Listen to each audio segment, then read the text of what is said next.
Meus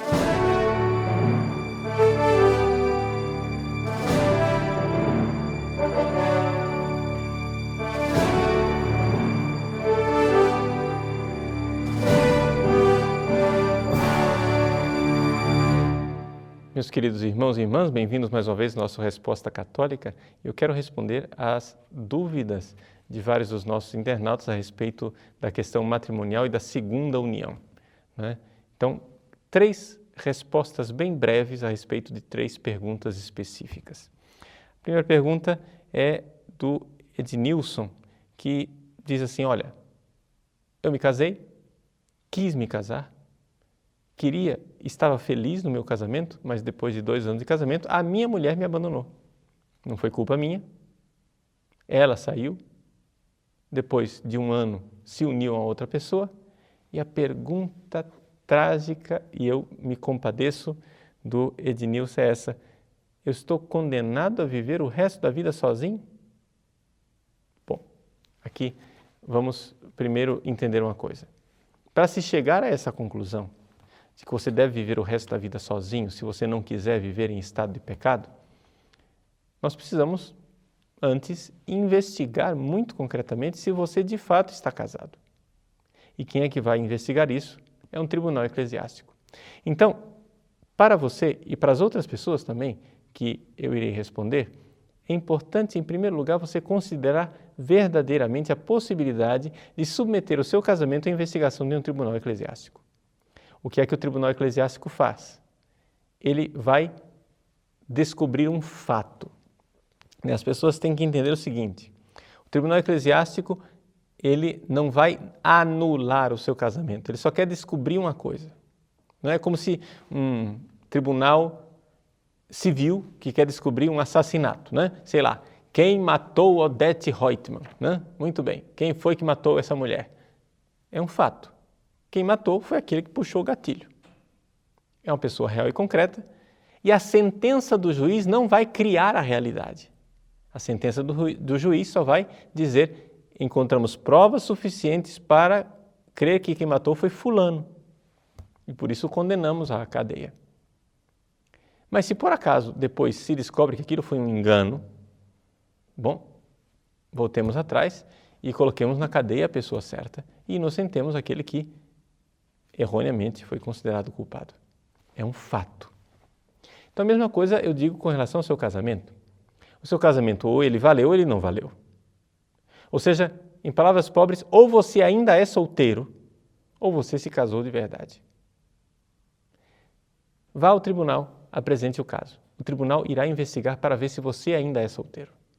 Porque pode parecer que você esteja casado, mas você, na verdade, pode ser solteiro. E isso acontece com muita frequência. Então, vá a um tribunal antes de chegar às consequências finais e dizer: estou o resto da vida agora condenado a ficar sozinho. Segunda coisa, se depois de submeter o seu casamento à investigação de um tribunal, for constatado que não há provas suficientes para dizer que você é solteiro, ou seja, nós vamos ter que presumir que você é casado. E aí, meu querido, você vai ter que viver aquilo que é a fidelidade de Cristo à sua igreja. A igreja, ela é feita de membros pecadores. Nem por isso Jesus traiu a igreja. Ele permanece fiel quando nós somos infiéis. E assim você é chamado a permanecer fiel à sua esposa, embora ela agora esteja na infidelidade. Você diz: mas eu vou ter que ficar sozinho? Não há solidão nenhuma quando você se une a Cristo na cruz. Você está unido a Ele. Tenha coragem, tenha força e continue perseverando na fé. Deus te pôs uma vocação. Sua vocação era o matrimônio. Mas agora, por uma situação da vida, você agora vai ser chamado a viver o celibato. É mais ou menos como uma pessoa que queria se casar, mas por um acidente de automóvel, perdeu a possibilidade de se casar porque se tornou impotente, porque agora o seu corpo não consegue mais se casar, ter uma relação sexual. Então, infelizmente, nós estamos aí diante de uma fatalidade. Essas fatalidades acontecem. A igreja se compadece de você, abre os braços para você e caso você caia e se arrependa, a igreja está sempre pronta, de braços abertos para perdoar o seu pecado e para acolher você de volta, não é, à mesa da comunhão. Mas infelizmente a realidade é essa. Se o casamento valeu, então você, se não quiser viver em pecado, deverá permanecer na fidelidade de Cristo. Mais ou menos como o profeta Oséias no Antigo Testamento, que Deus disse, vai e casa com a prostituta. Depois essa mulher começou a trair Oséias e Deus disse, Oséias, permanece fiel. Tu serás um sinal da minha fidelidade, porque eu sou assim com o povo de Israel. Eu sou fiel a um povo que se prostituiu e se entregou a outros deuses. A segunda pergunta é um pedido de ajuda real e concreto. A pessoa chama-se Aparecida. Aparecida, ela diz o seguinte, olha, eu me casei, depois não deu certo, separamos, e eu fiz uma promessa para Jesus. A promessa de que eu permaneceria fiel àquele casamento. Só que agora apareceu o homem da minha vida. Eu me sinto muito feliz do lado dele. Eu pergunto, eu posso quebrar essa promessa? Bom, Aparecida, veja, a primeira coisa que eu digo para você é esta. A mesma coisa que eu disse na pergunta anterior. Vá a um tribunal para ver se o seu casamento valeu, porque pode ser que você seja solteira, livre e possa se casar. Segunda coisa, veja que a promessa que você fez não foi essa. A promessa que você fez foi no casamento. Ou seja, no casamento você prometeu que iria ser fiel na alegria, na tristeza, na saúde, na doença, todos os dias da sua vida, até que a morte o separe.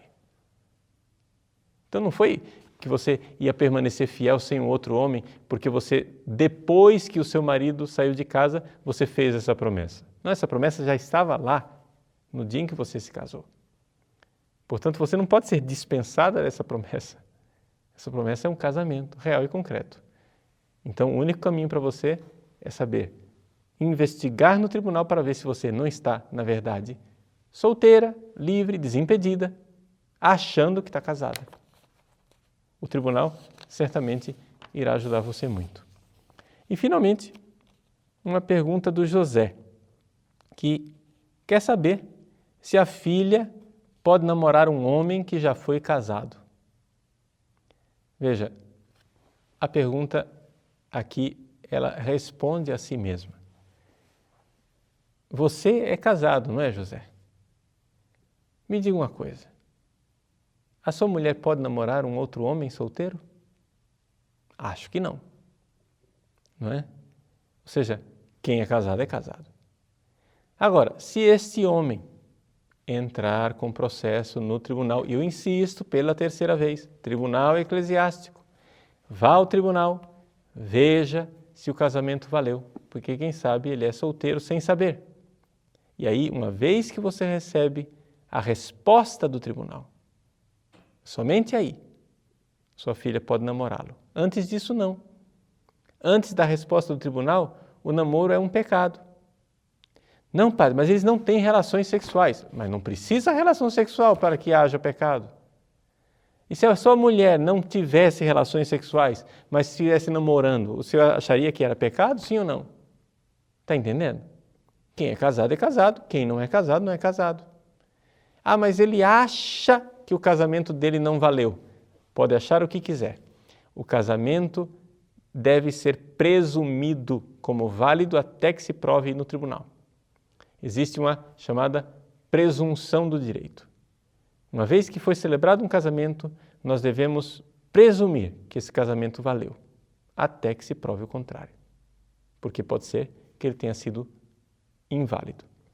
Hoje em dia, as pessoas têm a tendência de presumir logo que o casamento não valeu. Mas não é esse o direito da igreja. Porque se a gente começa a presumir a nulidade de todos os casamentos, aí nós estamos abrindo uma barragem que certamente irá causar uma inundação. Veja, eu sei que talvez as respostas que eu tenha dado não sejam aquelas que vocês queriam ouvir, mas é a resposta católica.